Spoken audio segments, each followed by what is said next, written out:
Welcome to the Matthew Moran podcast.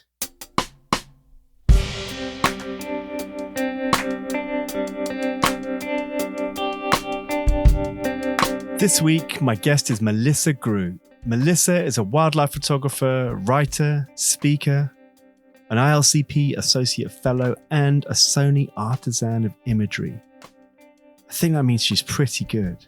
And her work backs this up. It's featured in all sorts of magazines, Audubon, Smithsonian, National Geographic. But more than that, Melissa is a leading voice on ethical wildlife photography.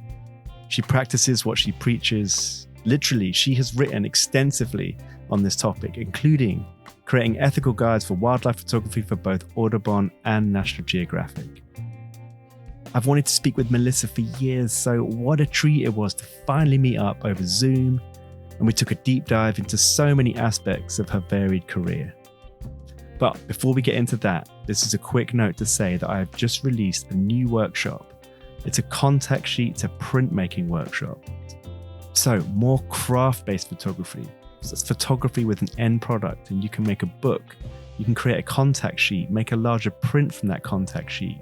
All the things we used to do back in the day in the darkroom, we're creating again, but through digital photography. So if you're interested in joining us for a day, and getting creative with book and printmaking at Highgate Cemetery, and now a hidden jewel on Hampstead Heath, head over to the workshops page on my site to find out more. That is enough from me. Here's Melissa.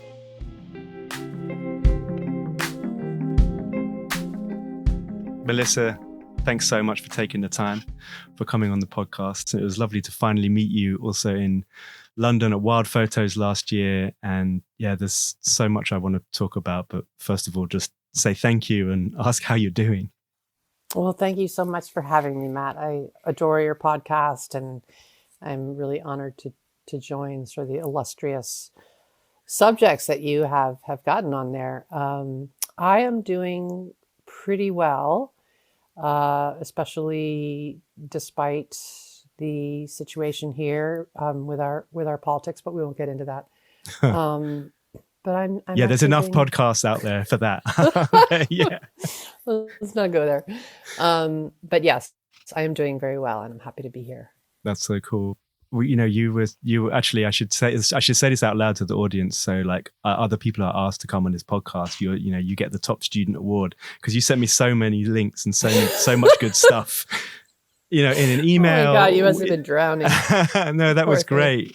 Outside of just your website, it's great to get like links and everything. And a thing that I found, amusing but also lovely was you'd sent me this link to an article that your mum had written, which I thought was lovely. And, it made me think about a photographer friend of mine many years ago said, when I was starting out, like never ask your mum her opinion of your photographs because, most mums probably would just say that they love them. And, but your mum wrote a whole article about you. And I wondered what that experience was like for you.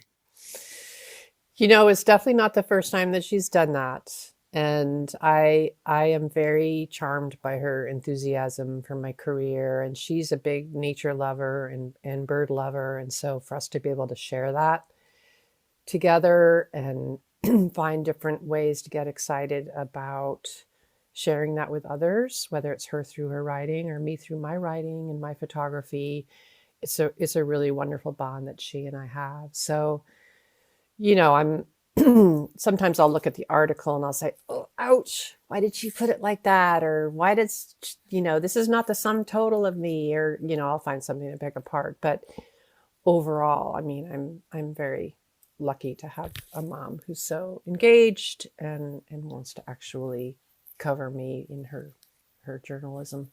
And is she a journalist? Is that her background? She is, yeah. She's been a reporter for many years, and she works as a staff reporter, although who knows how long with AI, but she works for a newspaper in Greenwich, Connecticut. Okay. So, yeah. And was that something that did you grow up in a household of, a journalist? And was this something that kind of, because, we can come to talk about your writing a little bit later, but I was wondering, early on whether that was an influence on you and, reporting and telling truths and all the things that we try and do with our photography. Was that an experience that you had growing up?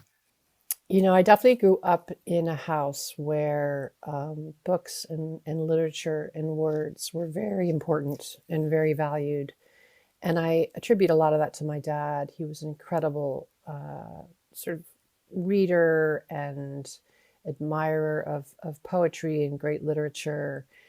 And he basically brought us up that way and instilled that love in us as well. And so I kind of grew up just very steeped in literature of all kinds, mostly fiction. But his interest in it, his passion really became mine, and I was an intense bookworm as a child. And I think it was also a form of escapism for me. Given some other factors of my childhood that I really, nothing I loved more than curling up with a book and escaping into some world, preferably about animals and getting into the minds of animals.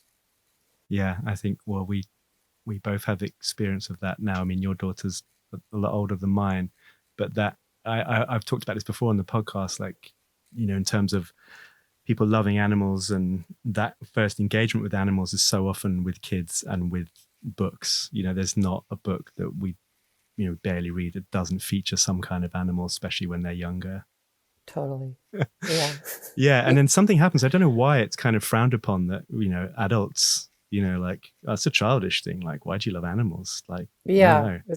I'm glad that there are enough of us out there that haven't grown out of that, Absolutely. We just have to figure out how to foster that in other people more.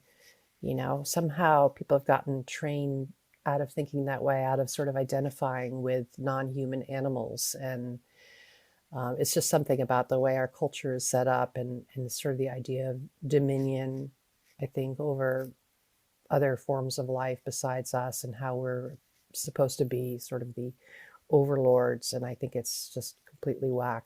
Yeah. Yeah, we certainly need to reframe a lot of that. Actually, so fast forwarding a little bit into growing up in this household, which I find fascinating, but photography was something that you picked up a little bit later, I know, from doing research on you. So just give us a little bit of a brief background. By the way, Melissa's done tons of other podcasts, so I'm trying my best for this one to be like different. People were like, oh, cool, a new podcast from Melissa. She just said the same stuff. Yeah, I really hope I can not. No, that's down to me. That's my. It must get awfully boring. No, it's my responsibility. But yeah, you worked in education, is that right? I did. I kind of did all kinds of things. I majored in English literature when I was in college, and then I actually worked on Wall Street for a little while because it's what my dad did, and he wanted me to go into that field. Like, of all his 4 kids, he'd sort of set his sights on me going into that field. And just to sort of placate him, I worked on Wall Street for a friend of his who was a stockbroker for a couple of years, and I absolutely despised it. I mean, it was just so soul sucking, just talking about money all day and making rich people richer. And one day I just kind of took off, and I moved to Paris for about a year, and just completely threw everything to the side. And I ended up actually going into teaching, and I became a teacher for learning disabled kids. And I did that for a couple of years back in Connecticut. And then I moved to New Mexico, and I became a silversmith for a jewelry designer. Wow. And on and on. And I won't bore you with the full details, but I definitely tried my hand at a lot of different things. But then I think the job that I really finally settled into was working for the Rockefeller Foundation on school reform. I had gone to Stanford, ended up there in the early 90s, and got a master's in education, and decided that I wanted to go into school reform and working with low-income school districts around the country to improve instruction. And so I was hired to do that for low-income school districts around the country. And I would travel around and work with teachers and administrators to improve instruction. So education was really something I was very passionate about, something that I had education in. And all of a sudden, and at the time I was living in Cleveland, Ohio. The job had moved me from New York City to Cleveland, Ohio. And one year I went kayaking with my dad, sea kayaking in Alaska. Just as a And family, just as a holiday. yes, just Yeah. as a holiday. And my dad loved to do adventures like that, and I was always happy to accompany him. And we were Sorry, do you mind asking how old you were at this time? I was probably about 35. Right. And never married. I mean, I'd had a series of long-term relationships, but I was very devoted to my job, and I traveled a lot for work. But here was I with my dad in Alaska, and we were kayaking next to whales, next to humpback whales, and a humpback whale fluked right next to our boat. Like, it came up and then it went down deep, and as it did, it raised its tail. It's called fluking. And I actually have a picture of that moment. Somebody took from another kayak. And somehow I just fell in love with these creatures just from these brief sightings. And I went back to Cleveland, Ohio, and I just got my hands on all kinds of books, and I wanted to learn everything about them. And I wanted to know where in the world I could get in the water with them. And I found that I could go to the Dominican Republic, and I could get on a boat, a liveaboard boat, with other tourists. And there are a couple of boats that had permits to go out to this marine sanctuary. That's the largest humpback breeding and calving grounds in the world, called Silverbank. Wow. And you can slip into the water next to these leviathans and snorkel with them.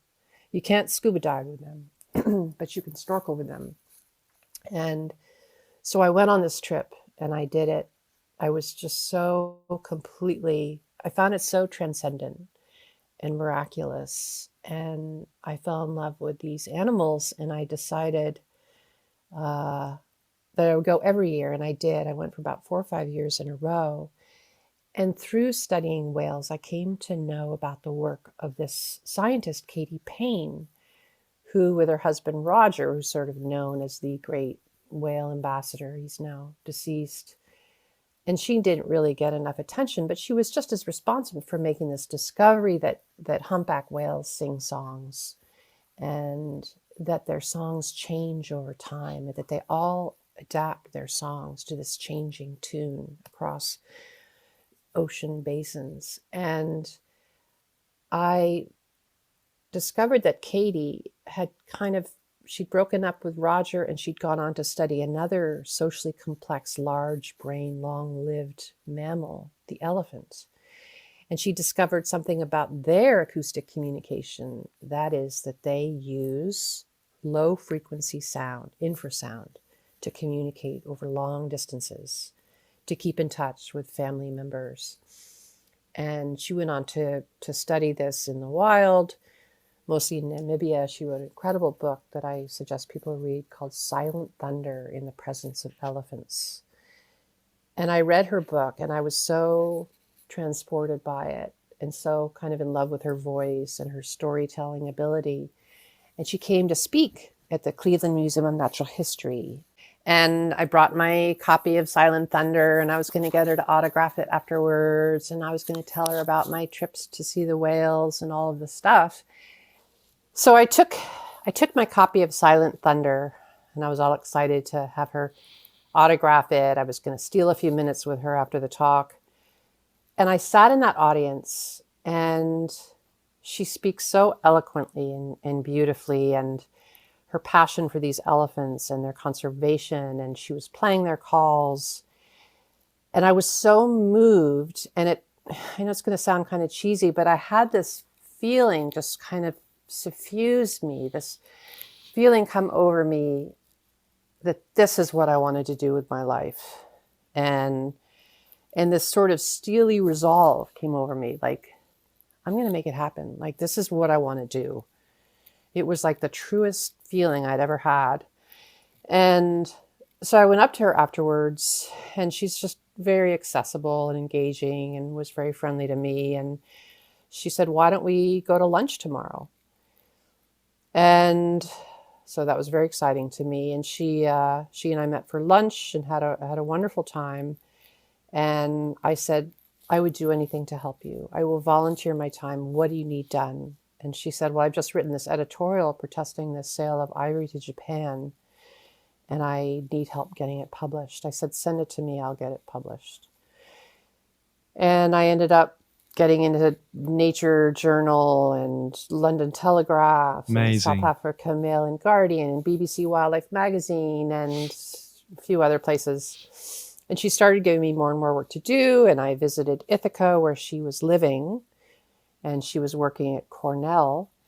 And she and I just had this blossoming relationship, friendship. And she said, "I'm actually starting something called the Elephant Listening Project to study the acoustic communication of forest elephants, which live in dense forest in the Congo Basin.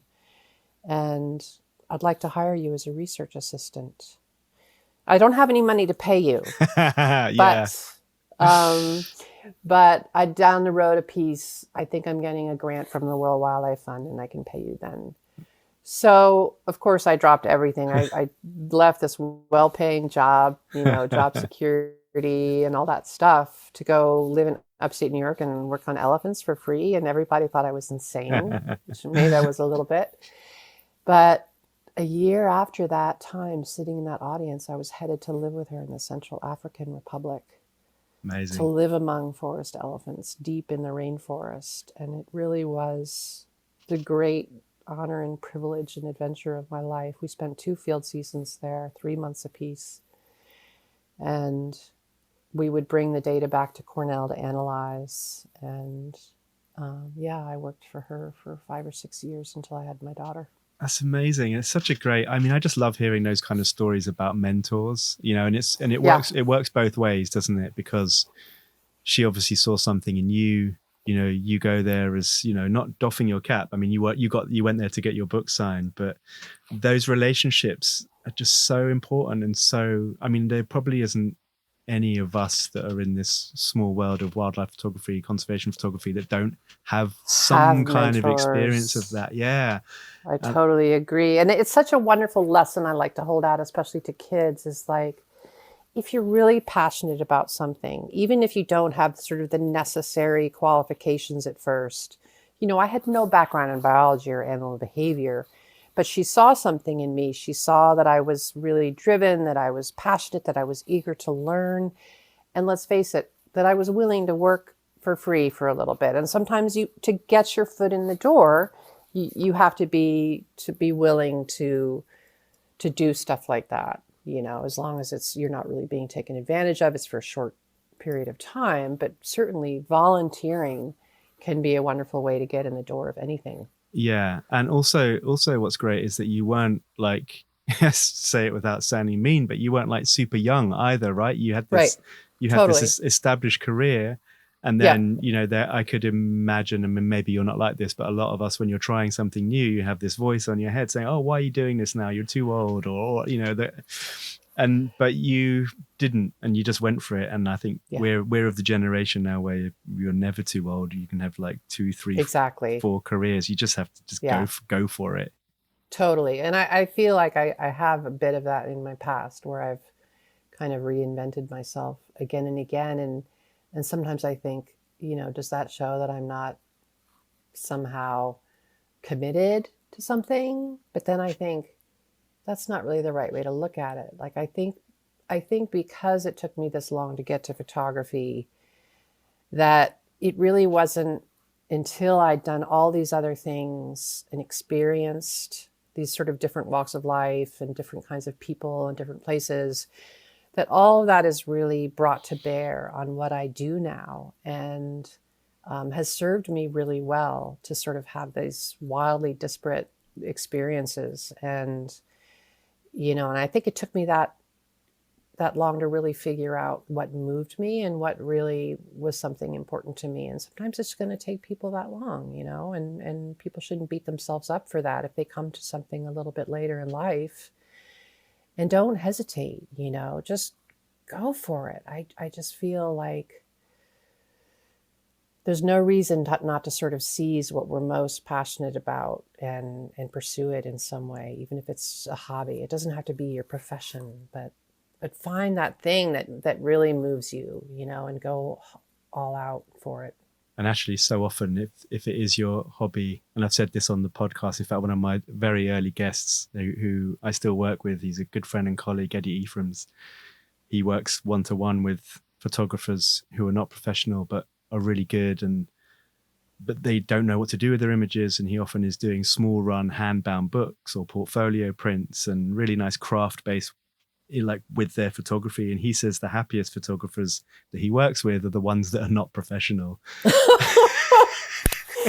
I do have to say, I kind of look back on the days when it was my hobby, and it was just such a, I mean, of course, there's also just the sort of the newness of everything when you're starting out, right? Yeah. And your brain's just sort of exploding with curiosity and interest in everything is the first time. Like, this is the first time I'm ever photographing this species, and it's so amazing. Of course, yeah. And I think that then you don't, perhaps that's great, because you don't have the, the inhibitions of like, comparing yourself or the insecurities. You're just like going for it, which is probably really freeing and great. And before you get curmudgeonly and disgruntled with the industry and all the problems that, like, off air we were talking about how wildlife photographers love to moan, which is true, when we got the most most privileged life. Yeah, I know, you could possibly imagine. It's ridiculous, isn't it?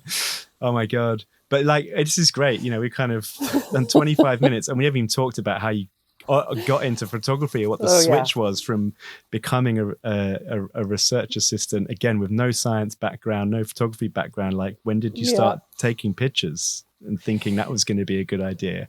I decided I wanted to try photography as a hobby. So, of course, having a child, you turn your camera phone on them, or whatever sort of camera you might have, and I wanted to really try to capture her well, and I got a very, very basic digital camera, and I decided I wanted to somebody mentioned to me there was a really good digital photography course at a local community college near here, TC3, and so I enrolled, and it was just a small class led by this guy, Harry Littell, very talented photographer, and he schooled us in sort of the very basic principles of digital photography, and taught us macro. And I was really into macro for quite a while, and sort of traipsing through bogs and looking for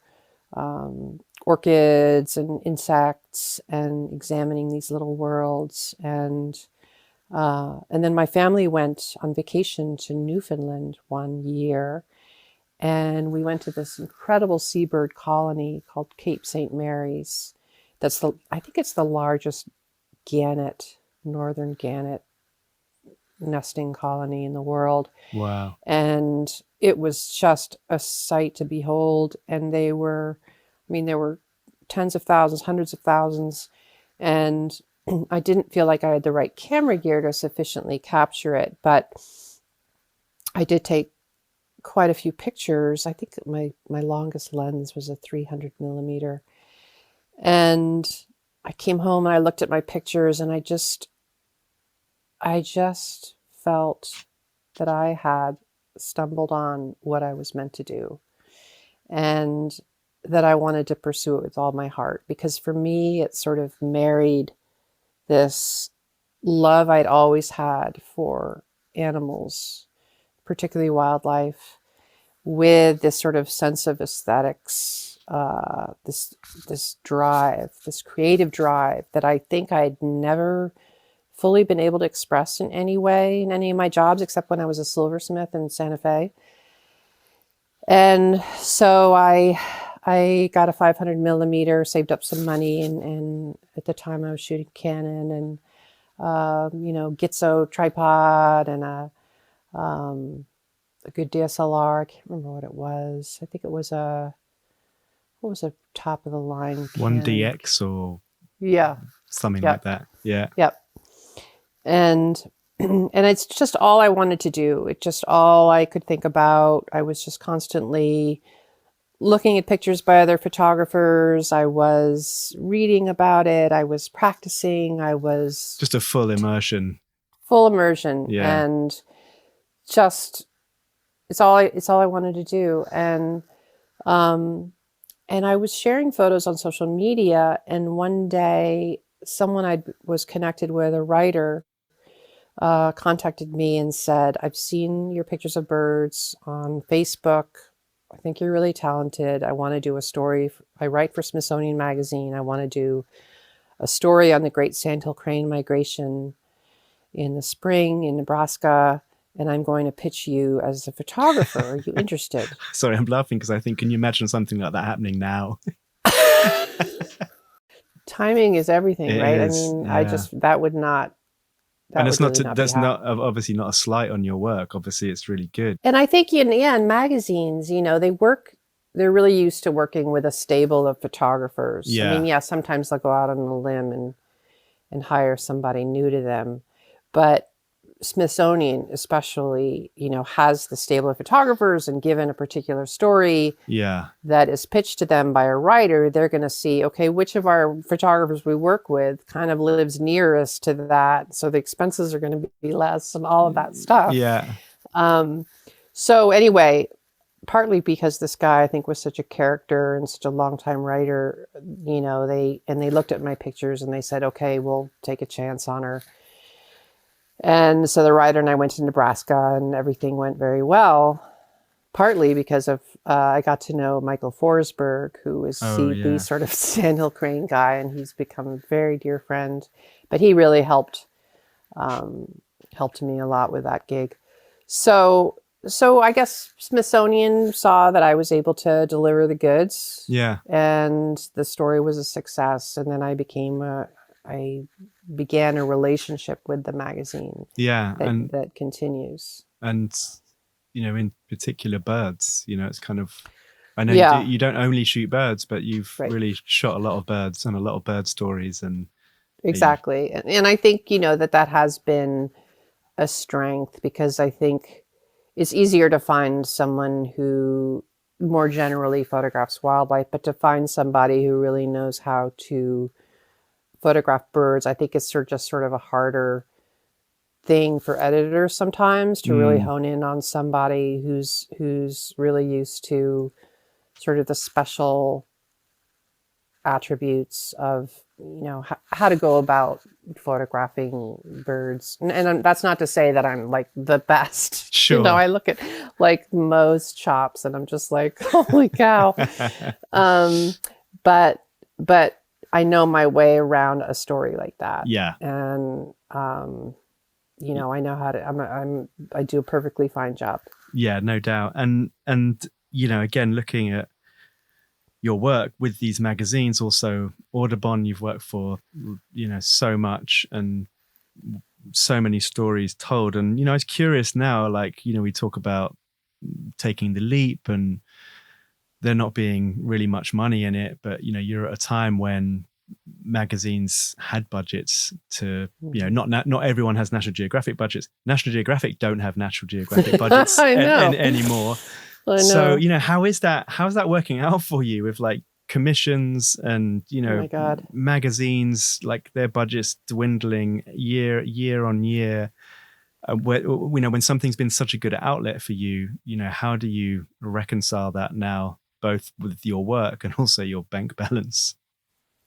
I mean, I haven't really seen that diminish for me in terms of the magazine assignments and the income I get from that. Maybe I do a story for Audubon and Smithsonian, maybe like once a year average. So it's not like I'm busy all the time with such a thing. But I have so many different streams of income from so many different avenues. So I'm speaking. I'm teaching workshops, especially for Summit, series of photography workshops.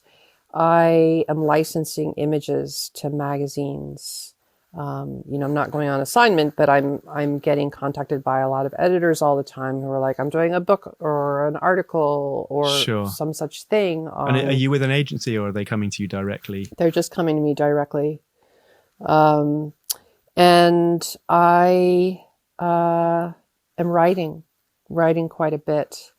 And, but yeah, in terms of the photography stuff, my main sources of income would be, so assignments and licensing materials and selling prints. I don't sell a lot of prints. I maybe only sell one every week or two.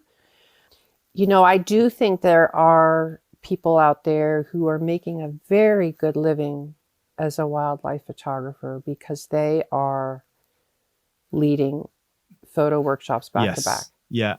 Right. Yeah. Exactly. That's really, with stock photography having died, magazines shutting down, that seems to be the arena where anyone who I see is making a good income. That's what they're doing. Yeah. And I think it's worth saying also with that, it's not easy, right? I know that, Andy Parkinson, good friend, he's doing a lot of tours. Sorry about the barking. That's you have to introduce the dog to the listeners. That's my dear dog Daisy, who's Daisy's not getting enough attention. Very protective. It's probably a part of it too. Sweetheart, come here, baby. Daisy, it's all right. Yes, you scared them away. You did a good job. Okay. Big brave dog.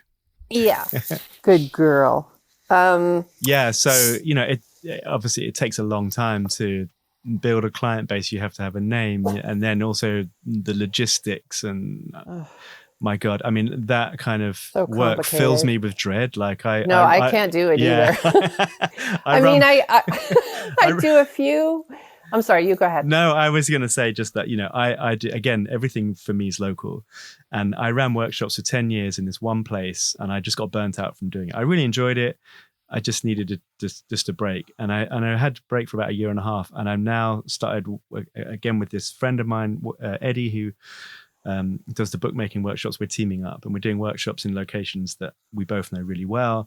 And it's close to home. They're one day, 2 day. And that, the idea of having to, I mean, you don't arrange flights obviously for those people, but oh my God, on the ground, taking people to the Pantanal or like Zambia or India, in a way, hats off to them, because there is a good return for it, but it's also hard work. It does. It becomes your whole life. And you see that with people who are leading workshops all the time, is that's what they devote all their time to. And for many people, that's what they want. It's not something that I personally am interested in. I mean, I lead a few workshops a year for Summit. I have paired up with other photographers who totally know the whole scoop, like Federico Veronese in Italy. I don't mean in Italy. He lives an in African Kenya. specialist. Yeah.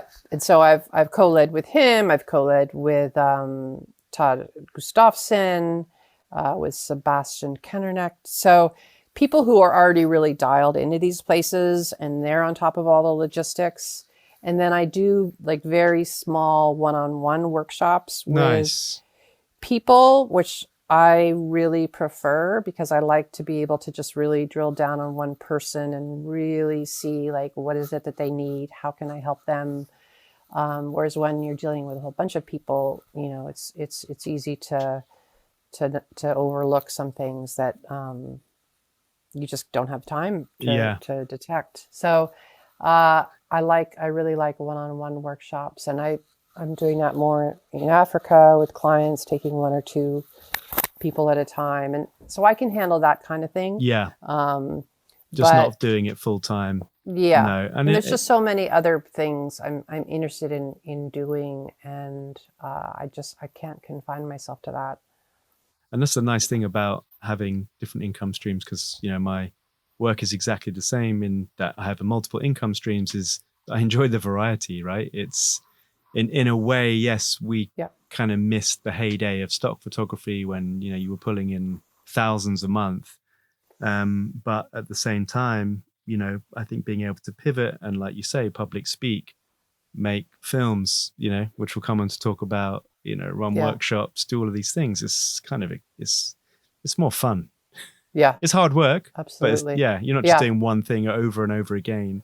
Right. It really allows you to be creative in a lot of different ways. Yeah, totally. And I think it's good, I get asked it a lot, people who feedback on this podcast. It's interesting for those people starting out, in this business. And by God, it's not easy by any stretch, but I think it's really important for people to hear that, what the idea of a wildlife photographer, like on its own, you just make your money from taking pictures, just does not exist. Sometimes I'm like, I miss the days when I used to take pictures. I'm like, I'm so busy with other things. It's just like, that's the thing I really miss about being a hobbyist about it. Yeah. Because it was like, oh, I'm going to get in my car and I'm going to drive around and see what I can see. Yeah. Yeah. And now I just like every minute counts, and I'm like triaging and like, oh my God, I got to deal with this. I got to deal with that. And a lot of it is relationships and emails and administrative stuff. And here I go. I'm being this like complaining wildlife photographer that we're talking about. But for God's sakes, it's a freaking hard job. Yeah, there's no doubt about it. Look, I wanted to jump into ethics because, this is, I always found it funny when, the first I heard about you was, and I can't remember who said it, it's just something, oh, Melissa Groo, ethics, ethics. Oh yeah. Talk to Melissa. Probably somebody like going, oh, that blowhard again. Yeah, exactly.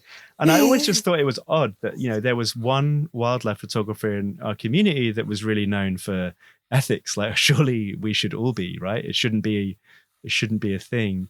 But of course, that's me being just altruistic and naive. But yeah, I mean, I it's not that you're holier than thou. It's just that you've really drilled down on the ethics of wildlife photography. And that is an unbelievable amount of writing about it. I would say flat out campaigning for it because, what I'm interested in is that journey that you had of, beginning your magazine career with Smithsonian, with Audubon, telling these stories, and then you along the way, are you seeing, nefarious things going on and thinking, hold on a second, and maybe this is the journalist in you coming out. This is what I also need to talk about as well as the beauty. I don't know. I'm guessing that, but you tell us. Yeah. Oh gosh. I think I just want to start out by saying that empathy for animals is what moves me more than anything in my life. And I just have a profound association and identification with animals and a heart that is very, very moved by animals, particularly when they're suffering. And it's just always been that way since I was a child. And with that comes this sort of this weird moral outrage that I feel at times when I think an animal is being treated unfairly. And so I think whatever profession I had gone into, like if I were a person who shoes horses, like a farrier, is that what that's called? Mm-hmm. I would be concerned about the horses that I was shoeing. I would be like, this horse doesn't look like this person's taking good care of it. We have to do something about that. And so, but photography was my profession. And so I am interested in the welfare of the animals that I am photographing and that I see other people photographing. And because I think nature photography in its finest form is about celebrating nature and wildlife, that when I find that somebody is sort of taking shortcuts at the expense of an animal or somehow introducing risks to that animal, for me, it feels just completely antithetical to the idea of nature photography. Like how can we be harming an animal? Like, isn't nature photography supposed to be about like paying homage and revering and respecting an animal and trying to get other people to feel the same way. And maybe that's just a really Pollyannish view. But it's very deeply rooted in me. And so when I was beginning to really learn how to be a wildlife photographer, I would see these photos on social media and in other places that were just like wildlife porn almost. I mean, they were just like in your face, clean shots, incredibly elusive predators, carnivores running right at the camera. And just sort of these very unlikely sorts of scenarios where I was just like, oh my God, they have discovered the secret. Like, how do I get to be that good? Yeah. And I'm nothing if not a researcher. And so I was drilling down and finding out that, well, like with owls flying directly at camera with their talons extended, that there's some poor hapless mouse that's quivering there at the foot of the photographer that's being sacrificed for this nature photo. And all the sort of associated risks that introduces to a wild being. For me, I think the thing that is most egregious is that it really tames an animal, especially predators who very quickly become accustomed to being fed and begin to associate all people with a possible source of food. And to remove that wildness from a wild animal, when that wildness is so important to keep it safe, to keep it away from people, from roads, from cars, that to me, it makes me feel, yes, morally outraged. And, and I feel like, in a sense, like wildlife belongs to us all. And in one way, I sort of rail against that idea of wildlife belonging to anything but itself. But when I say that, I mean, we are responsible to the wildlife that we're with, and we have a responsibility to other people to protect and preserve that wildlife so that we can all enjoy it and then we can all benefit from how they're such critical parts of a healthy ecosystem. And so it's all of these different things kind of swirling around. And then I became aware of photography game farms because I saw these impossible shots of animals that I had never seen in the wild, even though I may have tried mountain lions and bobcats and lynxes and snow leopards and, looking at the camera, running towards the camera. And I must say, my eyes were really opened by Tom Mangelson, the photographer. I had met him because we were both on the faculty of a summit workshop in Wyoming. And he bent my ear for hours about photography game farms. He has sounded the alarm for many years about these places. And he got me really worked up. And he got me on this course where I decided I really wanted to figure out what was happening to these animals, because they offer these spring baby animal workshops every spring and summer, where they have baby bobcats and baby lynxes, baby lions, etc., even like badgers and otters, skunks, raccoons, and they're posed perfectly, like in the opening of a log or on a branch.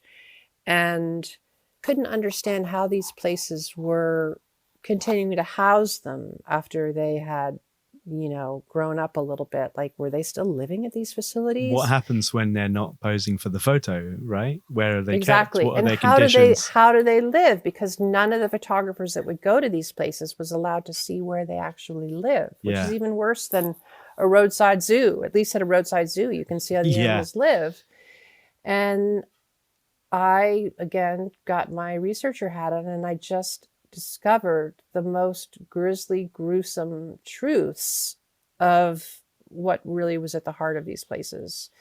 And just for listeners who don't know what a photography game farm is, it's a captive wildlife facility where the animals are expressly kept and bred for paying wildlife photographers and filmmakers and illustrators, because they are brought out of their concrete cells, tiny cells on concrete, no windows.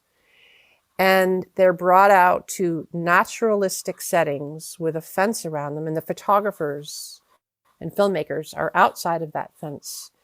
And the way it is all set up is so that the trainer and the treats offered are not a part of those photos, are not a part of those films. So you're just seeing what, to all intents and purposes, looks like an animal out in the wild. And then that is carried out into social media, where there's really often never any caption telling the truth of where these photos were taken. And so you have these photos permeating social media, creating these unrealistic expectations that, number one, beginning wildlife photographers are going to have, but also the general public who, it's this creating this distorted sense of reality and making people think that these animals are all over the wild, that you can get close to them, and because they're also none the wiser. Like you can be forgiven for thinking it's easy for people like you and me to notice that because we know how hard it is, but the masses don't. And so they see it and they look at it and it's beautiful and it's impactful. And I was also curious as you were talking, because we live in the age of social media, so these people are getting likes and they're getting follows, but also magazines at this time were publishing these images. Oh, yeah. And so they have a responsibility in looking at that. And we're talking Nat Geo Kids, we're talking Ranger Rick. I mean, so many, and they've gotten wiser.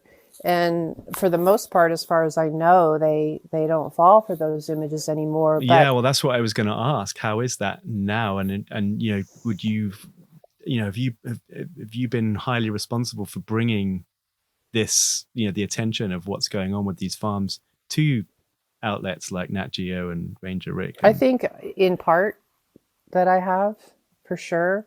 I also think the culture has really changed. Yeah. And the awareness. And again, I have definitely hammered it home in a lot of different venues. And I actually have reached out to Nat Geo Kids in particular a few years ago, and I saw them using some game farm photos. And I had a conversation with the editor at the time and really tried to help educate them on how to avoid those photos, because it's easy to fall into that trap. And especially if you've got interns for you who don't even know that these places exist, and they're just going to a stock website like Getty or Alamy or whatever and picking these photos. And that's another problem, is that these photos, because they have such clean views of elusive animals, they are often the ones reached for in stock, rather than the sometimes slightly messy or the animal that doesn't look perfect, that was acquired by a wildlife photographer who's really out there putting in the time, going about things ethically, but yet their photos are looked over in favor of these incredibly clean, unrealistic images. And so it's been damaging to real wildlife photographers. Yeah. And unfortunately as well, I think in the social media age, and particularly with Instagram or whatever, Facebook, we're looking at these tiny little thumbnails. So the images that I'm guilty of it, everyone's guilty of it, sure, that we're looking at are the ones that are punchy, clean. You can't quite work them out in small thumbnail size. You click on them, whereas like you say, the messy one or the animals in middle distance, you can't quite work it out. It's really playing to this, human short attention span, which we're all guilty of. And so, and again, those ones are not going to get the attention, like you say, that the clean backgrounds and, beautiful, fluffy looking cubs in a snowy setting that's completely staged are. And so it's a disservice to the viewers. It's a disservice to the field of wildlife photography, But more than anything, it's an animal welfare issue, because these animals, most of them never even get out to perform for the guests. They are there as breeders. These places breed their animals. They breed them relentlessly. And once the young, because as part of my research, I did Freedom of Information Act requests through the USDA and through different state wildlife agencies. And I poured over hundreds, thousands of documents.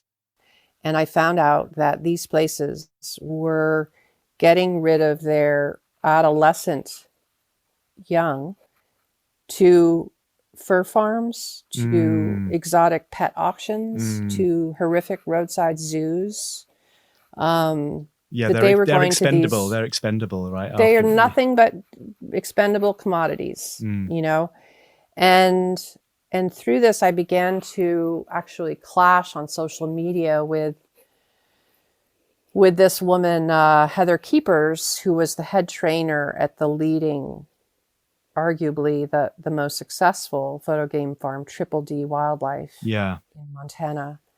And I was finding her through my research. I was finding her selling fox kits, coyote pups on Facebook pages for exotic pet owners. And this was legal, right? Yeah, it was legal at the time. I don't think Facebook allows that anymore. And so I was really taking her to task and saying, how can you do these to these, poor young animals, just like selling them like they're a used car. And so she would stridently defend that place, and she would plaster photos of herself just kissing the animals and hugging them, hugging the mountain lion and kissing the bear, and just saying, oh, these animals are so happy and they're so well loved. And I knew from USDA inspection reports, I knew from photos I'd been sent from behind the scenes, all of this, I knew that these places were a frickin' living hell for these animals, and that it was unconscionable. And so I began to call out photographers on social media who were planning to lead workshops there and say, you must see the pictures from this inspection report by the USDA. You must see how these animals live.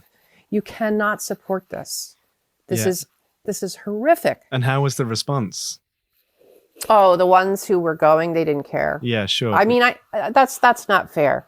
I do think there may have been some who canceled, or people who saw my posts who hadn't even announced they were going to lead workshops there, who wrote me and said, that's horrific. I've been thinking about going there. Now I won't, now that I see the inspection report.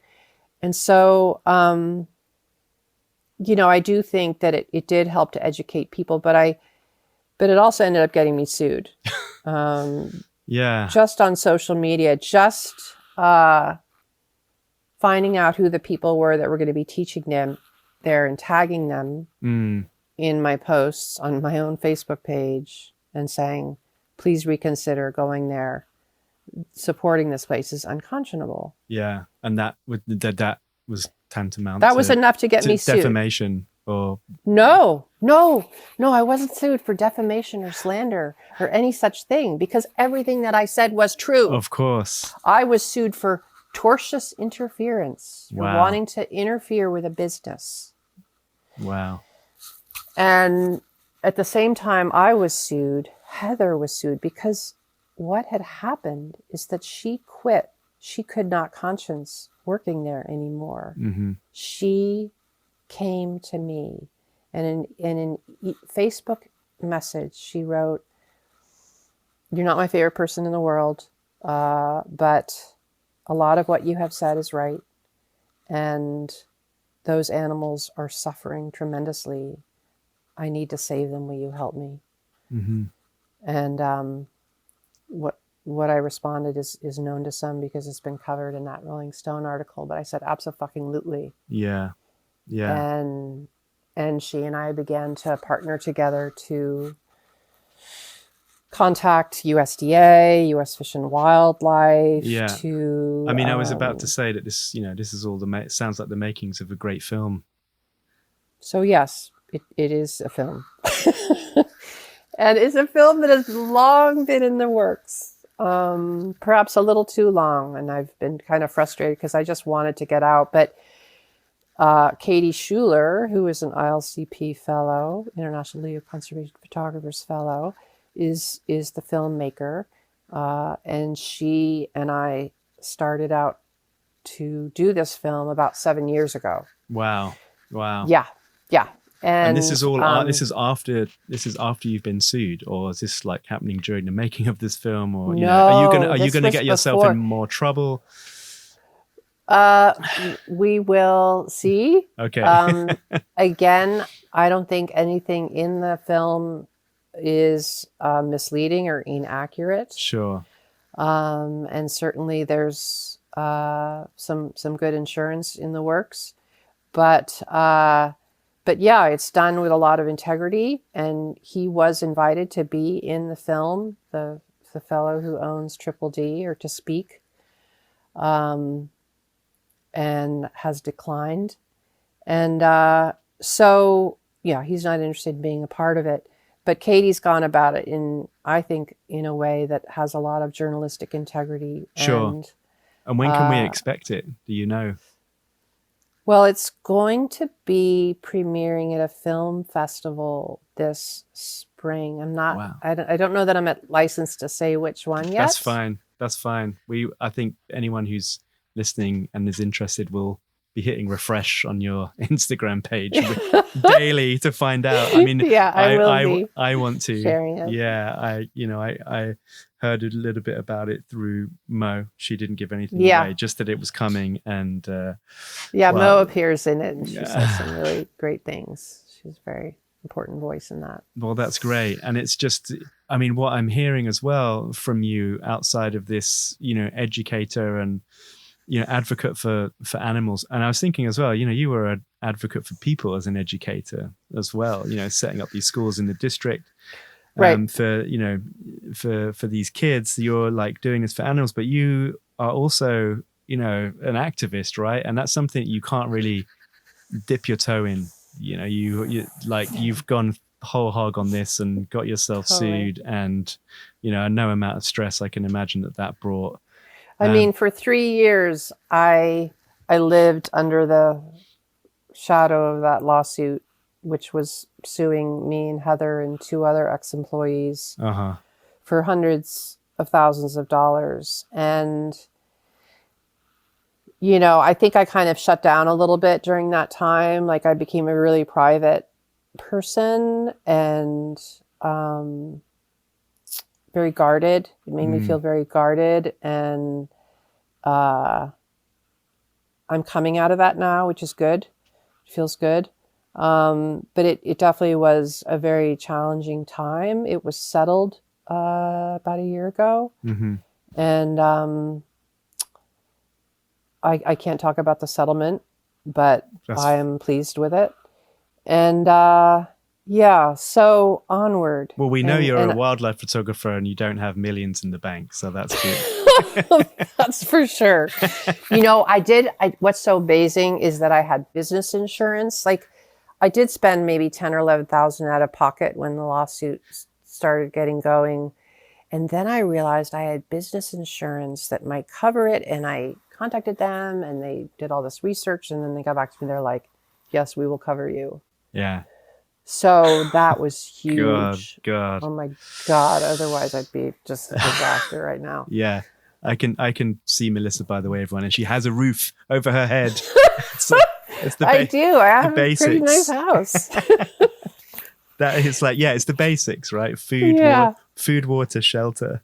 Oh, but what's so amazing is like the USDA opened up an investigation into this facility, and they had found some violations of the Animal Welfare Act, but they ended up just slapping him with a modest fine. And the place is still operating. Yeah. The place is still open and still having their baby workshops and still selling animals on exoticanimalsforsale.net. I mean, right now they're selling like 30 different animals, from mountain lions to foxes, bobcats, lynxes. I mean, It's unbelievable I mean, to it's me the that same. places It's like just this the same old exist. story. Like the effort that goes in when you're doing this kind of work. And, this is in a way nothing to do with it is to do with your photography career, but it's different. This is exposing, this is being a journalist, this is being an active, it's being true to what you believe in. And, you put literally your finances and therefore life on the line, and family and all of those things, such a Hmm. big, and of course that's how it works, because it was Hmm. so much easier to say, do you know what? Actually, I just want a quieter life. Like I don't want this. And I think about that with, all the work Mm. that I did on foxes, and I spent time Yeah, down, so with much. fox hunts, and Yeah. saw Oh my firsthand, God, what what you goes on. Yeah. witnessed. What goes on down there. So painful. And, Yeah. these people are going out every week, twice a week, hunting and killing foxes. It's been banned since 2004. It's in the news a bit more again now because Labour are in charge, and one of their manifesto pledges was that they were going to ban this trail hunting, which is this loophole which has been exploited.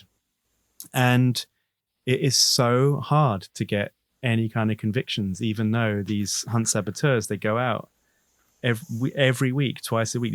These are regular people. They're doctors, they're nurses, they're teachers, giving their time up to protect these animals, getting It's evidence. incredible. And Yeah. and prosecutions are so unbelievably hard to come by. And of course then you can turn to a conspiracy theory that there is like a two-tier justice system and all of Hmm. this stuff, and it's just trying to fight for the right for animals, of which we're losing. Like, you mentioned what Right. the percentage was of birds in America in the last 50 years or whatever. It's 3 just, billion yeah, birds. yeah. And then, oh, hey, what about, what this is, waving the flag. This is, maybe we should do something about this. Here's your lawsuit, be quiet because it's affecting our profit. Exactly. And I definitely have had a lot of dark nights of the soul. But knowing what I knew, and knowing that I knew more than anybody else besides Heather Mm-hmm. about the condition of these animals' lives and their fates, Mm-hmm. there was no recourse that I had. I knew that I had to be their voice. Mm-hmm. I would lie awake at night just thinking about them and the images running through my mind. And I really hope, I do think photo game farms will die, but I hope that the impact of this film is to make all of us look more closely at captive facilities that we visit. Because, not that I don't really go to any unless they're true sanctuaries, but there will always be people who want to go photograph wildlife in captivity. Yeah. That's not going to go away. And so how do we arm people with knowledge about choosing captive facilities that really do right by their animals? Because it's a massive problem in this country. We have over 2,500 roadside zoos where the conditions are just totally dismal, and not even like the bare minimum is met for animal welfare stuff. So what are some really basic questions we can ask of any place? Because any place in this country can call itself a sanctuary or a refuge. Wow. It's Yeah. unbelievable. Nobody's like testing that out, and so don't take a place at face value just because of the name, and ask some basic questions like, are they breeding their animals? Don't go. Are they buying or selling animals? Don't go. And then, are they allowing any kind of interaction with the animals, or like cub petting, or photo props? Yeah. If you want to go to a real sanctuary, go to one that's been accredited by the American Sanctuary Association or the Global Federation of Animal Sanctuaries, because these places have to exist to rescue all the animals from these other places, right? Those animals have to go somewhere when they're finally rescued. Yeah, that's the joke of them being called sanctuaries. If they then have to be rescued from the sanctuary to go to a proper sanctuary. Oh my God, it's ridiculous. I mean, I was thinking again about the point of it. Like the point of going to these places is to try and get some big impactful image. So maybe you feel good about yourself. And you don't want to really come off as like a superior wildlife photographer, because you wouldn't go to that. But actually, it's kind of, let's get curious, not critical. Like, what is it about those places that because actually, I think it's a human nature's like, we're cheats, right? We want to hack things, we want to do things quickly all the time. It's like the progress. But as we know, and we've talked at length about your career and your development, you cannot hack wildlife photography. Yes, you can go to a game farm and get a beautiful picture, but I think you're right. It is good now that the culture's changed. Less magazines are publishing these images. We have an issue with social media because people don't know. But what better feeling do you get from the field craft, going out there? There is a bit of a hunter in us, right? We're just shooting animals with long lenses instead of guns, but also camera trapping, the field craft that goes into that, and doing it. Like I'm the last couple of years I've been trying to photograph these bats in this cemetery, and done lots of research around them, and so I've been using infrared flashes and looking at their welfare, but also the result of that are cooler images because they're black and white. And I this will be my third year this year trying it, and I haven't really got anything like good as far as I'm concerned. But there is a joy in that process of going back, troubleshooting over and over again. And I mean, I don't think there are any like bat photography game farms that I could go to, but do you know what I mean? It's like, there's something in the process that has to give you that feeling, rather than, I mean, people know, you go to a game farm and in an afternoon get one or two like decent portraits. Like, you really going to go home feeling great about yourself?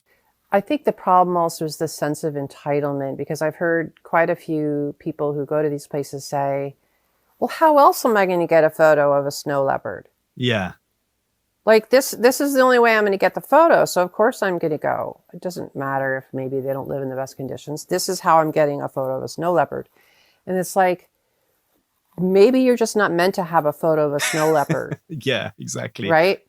If this is your only way to get it, and you're contributing to this horrific place and its existence, then maybe you might want to skip adding that photo to your catalog. Yeah, although the joke is, like, these days, it does seem like people are going to Nepal and places like that and getting really good pictures of snow leopards. You see it all the time on Instagram. I know, that's the thing too. That's the joke thing. I like jaguars in the Pantanal jumping. There's not a day that goes past where you don't see some poor caiman getting its brain, torn out by a jaguar. I think like 20 years ago, this was holy grail stuff, and now it's like 10 a penny. That's why photo game farms were so successful. Yeah. And now, if people are willing to spend the money, are willing to go the distance, they can go to any corner of the earth and get any of these animals, and with all our tools that we have now, and our thermal imaging and drones and guides and trackers, and no animal is safe. Like, we can find anything. Yeah. And you just have to be willing to put in the money and to put in the time. And so, and that's another reason I think these places are dying. Yeah. But yeah, it's, I'm hoping that the film will really help raise awareness. Yeah. Is it a feature length? Yeah. Awesome. Oh yeah. Oh, that's so great. Yeah. I cannot wait. Cannot wait to see it. Well, look, thank you. Congratulations. I'm sure it's going to be awesome. And hopefully people listening will, you'll get a few more viewers as a consequence of talking about it on here. We'll certainly give it a shout about again, when it comes out. Lovely.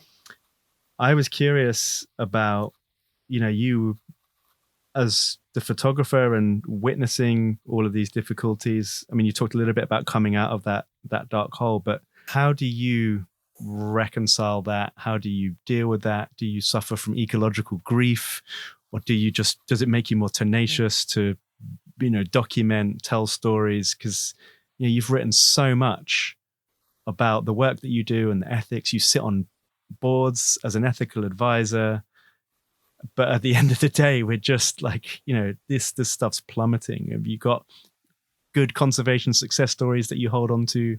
I've asked a lot of questions, so just tell me what comes to mind. Yeah, I mean, I do think it's a constant battle, is sort of fighting that creeping despair and this little voice that's like, give up, just lead like a life of like hedonism and like Hmm. just live for yourself, because all these fights you're embarking on, it's all going to come to naught. But then like I remember the words of Jane Goodall and this idea that hope is sort of our duty to be hopeful and to forge ahead, no matter what all the indicators are, because if we can make change even at a small scale, and the more I go on in this, sort of the more I go local and think, how can I affect things on a local scale, even just around my home? And I think that the interest I have in education is so strong. And I volunteer at a wildlife hospital, and this is something any photographer can do, is they can lend their services to a wildlife rehabilitator or a wildlife hospital and tell the stories of those patients, because so many of the challenges that we throw up for birds and other animals is human caused, right?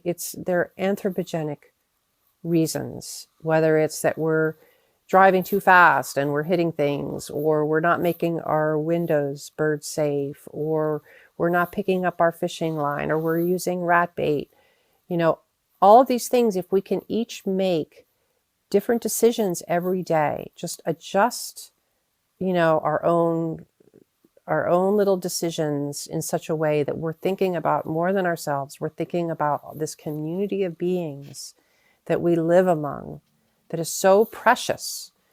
And how can we better support, whether we live in a city or a suburb or out in the country? There's things that we all can do. And so for me, working in the wildlife hospital has been wonderful, because I'm able to photograph these birds and other animals that come in, whether it's a coyote, or it's a little sparrow, or a warbler, or it's a possum, and talk about why it came in and how it's doing, and then its eventual release back to the wild, which is always the hoped for end goal.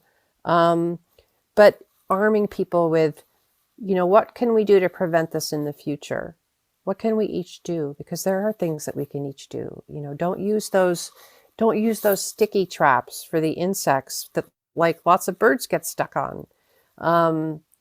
Things that people just don't even think about until Sure. it happens to them. I want them to think about that before it happens. And so that for me is a way that I can feel more of a sense of agency, is by using my photos and my experiences to help educate other people on simple changes that they can make to better support local wildlife. And that's something I'm going to be doing more and more of, because it is local, because it is something that I can return to again and again. And just like with you and your work, the ease of telling a story about something that's close at hand, and you can document through the seasons and different conditions and try different things. That's the beauty of choosing a story to tell that's close to home. Yeah, you reduce your barriers to access, Yes. And access is so key. Like whatever. It's so key, and like devoted long time with an animal, as long as they're comfortable with you being where you're at, if you're sitting observing, you're in a blind or whatever, and you can tell that you're not like disrupting their natural behaviors and their patterns, to really spend that protracted time that's when you come up with like the really fascinating photos, and you capture behavior that maybe people haven't even witnessed before. And that to me is so exciting, is like being able to see something and almost to make a discovery about something that maybe a lot of people don't know about, and it's just going to be a way to further wake people up to how fascinating this animal is, and how unique, how every single animal is unique. Every animal is an individual. And if we can open people's eyes up to that, because it's easy to talk about species-wide stuff, and populations, and it's easy to kind of pull away a little bit from that really intense look at a single bird. But if you can spend time with one, even in your backyard, just start watching it and observing its characteristics and its patterns, because often they'll do sort of repeated behaviors, and you can begin to predict how they're going to act in a certain situation, or the dynamic they're going to have with that other bird near the feeder.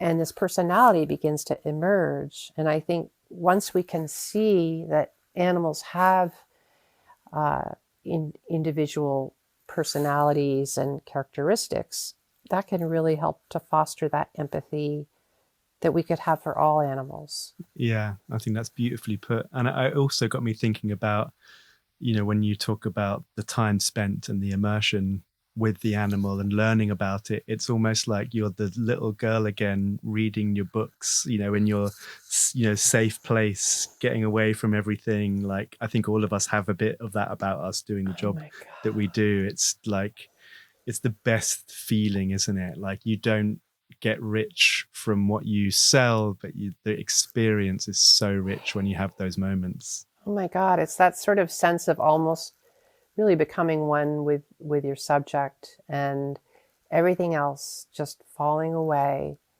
and it's sort of living through the skin of another creature, the skin, the scales, the fur, the feathers. Yeah, and that's why we've got to get, we said earlier, we've got to get away from the computers and the admin. And I know. It's like, what are we doing? It's like the more quote unquote successful you become, like the further you get away from that really elemental feeling. That's like why you got into it in the first place, right? Yeah, exactly. It's so ironic. Oh my God. Oh, look, Melissa, we're running out of time, going over time. I just want to. Can I say one last thing? Of course you can. Listen, I didn't want to finish. You say what you're going to say. I've had another couple of questions. I've just sort of, okay, good. Slowly wrapping things up. But But yeah, go Sounds for good. it. Shoot. Being so outspoken about ethics in wildlife photography, I do wish there were more voices kind of clamoring, kind of beating the drum, and I think there are some people who do, and I do see that, I think, happening, that discussions happening more and more, like especially on social media. I think we need to frame it maybe differently than sometimes it's framed. There's a lot of finger pointing, and the way that it's framed, I think, is unfortunate sometimes. I think if we sort of begin to think about it more as, what are some really informed decisions we can make better in the field, and sort of field practices that have sort of empathy and science and knowledge all sort of a part of our field practices. Like, that's going to even get us better pictures, of right? course, if we know our subject really well, and if we read our subject really well, and our approach is really thoughtful, or our non-approach, And so I always hate when, like, I'll write an article for a website or a magazine about ethics, and then they'll like put in the title, do's and don'ts of such and such photography. And I'm like, no, don't put it like that, because people hate, of course, they don't want to hear rules. Yeah. And for God's sakes, I don't want to sound holier than thou. No. I mean, there's always people gunning for me, and I make mistakes constantly, and I have ethical dilemmas constantly, and probably I don't always make a great decision if I'm caught up in the heat of a moment and I'm really excited about something, but I don't ever go purposely out of my way to, for instance, make an animal perform. Like, I am so against the idea of anything having to expend energy and to get stressed out because I'm harassing it, I'm playing a call of another bird, or I'm offering a live animal as food, or anything like that. Like, I just want to see completely natural behavior. Mm-hmm. Like, to me, I absolutely revere wild animals, and I want them to be utterly themselves without any kind of expectation from me. Sure, do I hope they stick around? Sure, do I hope that they like turn their head a certain way so that I can get a better picture? But I am purposely not engaging in anything that's going to compel it to do something for me and for the sake of a photo. Yeah. To me, that's disrespectful. And because animals live so much on a knife's edge all the time, where little bits of expending too much energy, might mean the difference between survival and death. Like, what are we thinking when we? Because they work so hard. We forget. Oh my We forget God, that. they work so hard. And like, I'm looking outside at the snow and the birds coming in for the seed, and it's just like what they have to deal with. That they have to live out in that weather 24 hours a day, and the energy they have to expend, the fat they have to burn to just survive these cruel, cruel nights. So yeah, what was my original point? About ethics, that I make mistakes. I let's get that out there. Of course, we're all guilty of it. When I first started photographing foxes 10 years ago, I put food down in the grass. Mm-hmm. And then what happened was I quickly realized that all of my photos, I would have a fox with its nose in the grass, and then it would just bugger off. Ooh. I was like, well, this is boring. It's a really boring images of foxes eating the food that I put down for it. And then I just spent time with it. And again, I'm not sort of sounding holier than thou, but that is, again, it comes back to there's no hack. If you want to capture the interesting behavior, the surprising behavior that perhaps hasn't been captured before, you've just got to spend time with that animal. Yeah. It seems like it's an unfair, it's a sort of a bit of a cross to bear for you when, like you said, there should be more people cheerleading and talking more strongly about it. So hopefully this will inspire people to do that, and the more this is kind of talked about and got out there, it's like you can't give up with this stuff. Even though the culture has changed or is continuing to change, you can never give up on these things. I mean, let's face it, nature photography has exploded in the last few years, and with digital cameras getting better all the time, it makes these amazing photos available to us all. Everybody can get a stunning photograph these days. And so, and as photographers, who wants to spend more time around wild animals than we do? A birder might go and, okay, I've got my bird. I've got it on the list. I can go now. Yeah. But as wildlife photographers, we do want to spend time. We want to get that perfect shot. Yeah. We are the ones who are getting close to wildlife. We are the ones who are going and hunting it down. Besides hunters, of course. But so we're gonna have a big effect on the remaining wildlife out there. And so as it explodes in popularity, and more people are constantly coming in that are totally new to the world of wildlife and conservation, I think it's up to all of us to help educate one another, especially those of us who've been around for a few years. 100%. And it's probably a good time to segue into, I was curious, we've talked a little bit about it on the podcast before, all the pressures, all the impacts on wildlife, but also on us as wildlife photographers, with AI. And I wondered if you've talked about that or can talk to that at all, what your position is around it now. Marcus Westberg and I, a few podcasts ago, talked about it, I think about 2 years ago now. And, as far as I can see, it still is not, hugely impacting what I do on a daily basis, but I kind of want to be able to talk about it on this podcast and get other photographers' opinions and, what you're seeing and in the current climate. Yeah, I mean, I don't sort of in the forums that I am involved in and in the field of editorial stories, I don't see it being a problem quite yet, but I'm sure that down the road that it will. This is beginning to simmer in my mind quite a bit because I have been asked by National Wildlife Magazine to write an article on AI and wildlife photography, and the first draft is due quite soon. So I've been kind of gathering a lot of different articles and trying to sort of form my own opinions. And, I think the thing that comforts me is I think there's always going to be a place for really authentic storytelling about natural history. That's not going to go away. No. And I because and that's I also, think sorry to interrupt, but I was just thinking that that's a human thing. That's about a relationship that you, Melissa, has with an editor, and that right, is as important as the quality of the work that you're producing, in my opinion. absolutely. Yeah, and Yeah, I think that relationship can't be AI'd.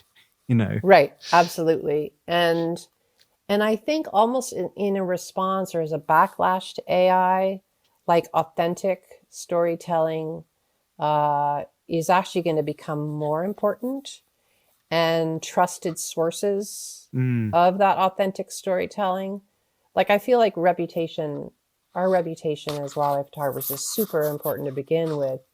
But in an age when there's going to be a lot of things in question because of AI, sorry, Melissa, just mind your hand on the mic. It's just of tapping away. course. That's okay. Don't worry. We just go again. Yep.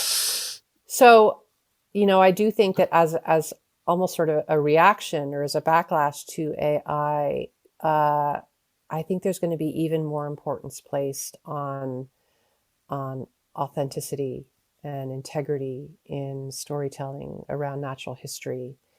There's always going to be a place for that, um, and I think reputation, like our reputations as wildlife photographers, they are super important, and word gets around very quickly. I think if Yeah. you engage in unethical nonsense, but I think people are going to be really hungry for almost more than ever for sort of this truth telling in Yeah. natural history stories, Yeah. because there is so much of the AI slop out there. Yeah. And so being a trusted source for those kinds of stories is going to serve you really well as a wildlife photographer. Mm, And yeah, I would say I don't feel hopeless about it at all. I feel like we're sort of in this niche where, if we're just continuing to tell stories that are important and we're honest and transparent about how we got our stories, and I think that we're always going to have a place. yeah. I think I'm glad that you leave us with that hopeful message. I often think about, the funny thing is, and again, being the victim wildlife photographer, which is kind of a ridiculous thing, an oxymoron in itself, is that, we've always had this issue around Photoshop. Oh, people are, oh, did you Photoshop that image? Or Right. did you Photoshop that? And, we've been battling against that for years. And True. now it's like, oh shit, now AI's come along. Like, we already are not trusted.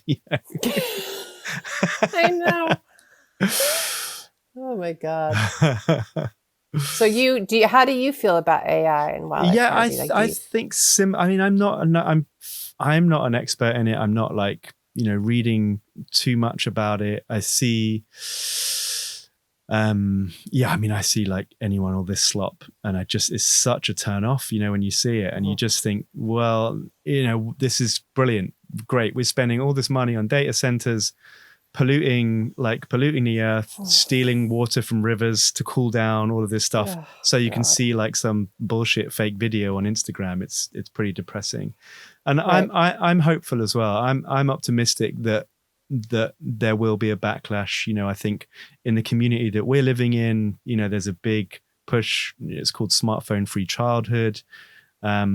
More and more information is, coming out about the negative, like, health issues around it, and also kids themselves are shunning it. And I don't know to what degree that is. I don't have numbers, but it's, if you're taking anecdotal stuff, I think, and I feel like there is a pushback against it. And I do think that people, it's who we are. Humans tell stories. It's what we've done since the beginning of Exactly. time, and that won't go away. And in fact, it probably will be sought after more. The more that kind of, That's what I think. yeah. I mean, when I hear that like a piece of music was created by AI or a book written by AI, I am so turned off. Yeah. Like I don't know what it is, but to know that it's like created by something artificial, like it becomes so not of interest in any way to me. Yeah. And I think it's going to be that way about wildlife photography. Yeah. I mean, great, like cure cancer with it, you know, like cure diseases Yeah. with it, like do some really good stuff with it. Don't like, Yeah. you know, make shit up to trick people into, you know. Like, isn't nature amazing enough? I Like, know. sometimes I see these pictures on Facebook of these like impossible scenes of wild animals like doing stuff that no one's ever seen. Yeah. But I just feel so irate. Like, what are you like? Nature isn't magnificent enough that you have to like make up this weird tableau that actually never exists in nature.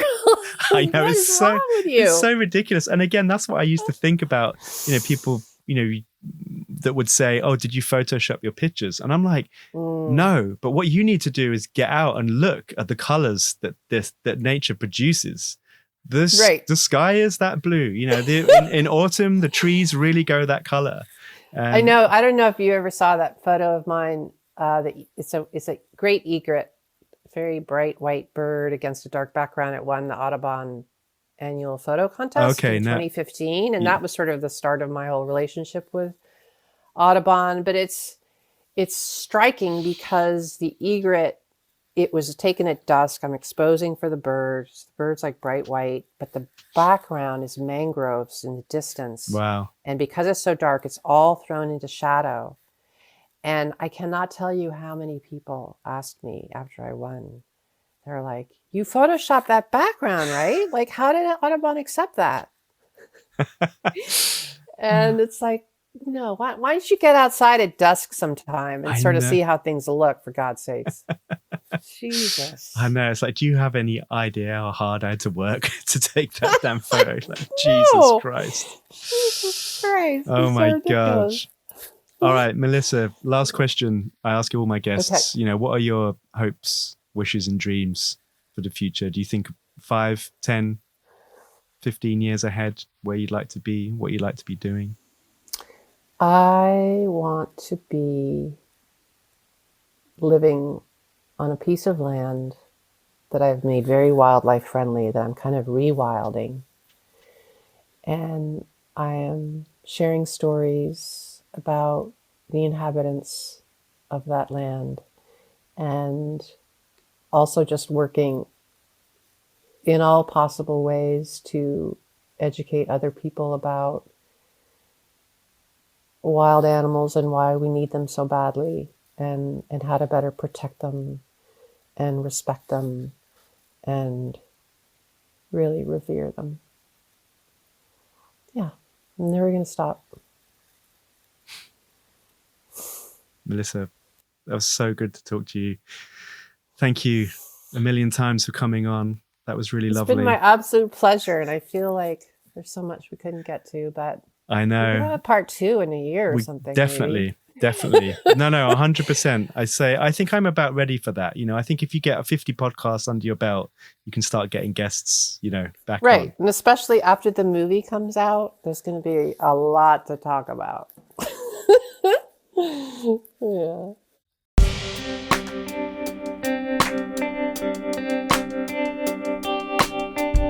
Okay, so that was a little longer than normal.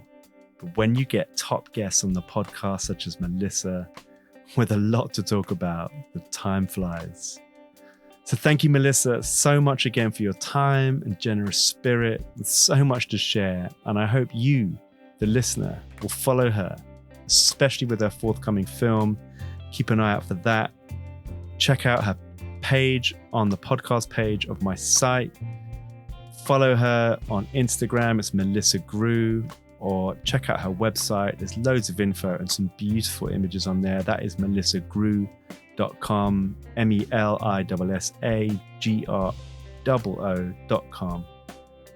And yeah, keep spreading the word about people like Melissa doing such great work, being such an advocate for so many animals, and for doing it in the right way, photographing in the right way, filming in the right way. And please share this podcast with your friends, your community, your loved ones. Thanks again for listening. Until the next time, see you soon.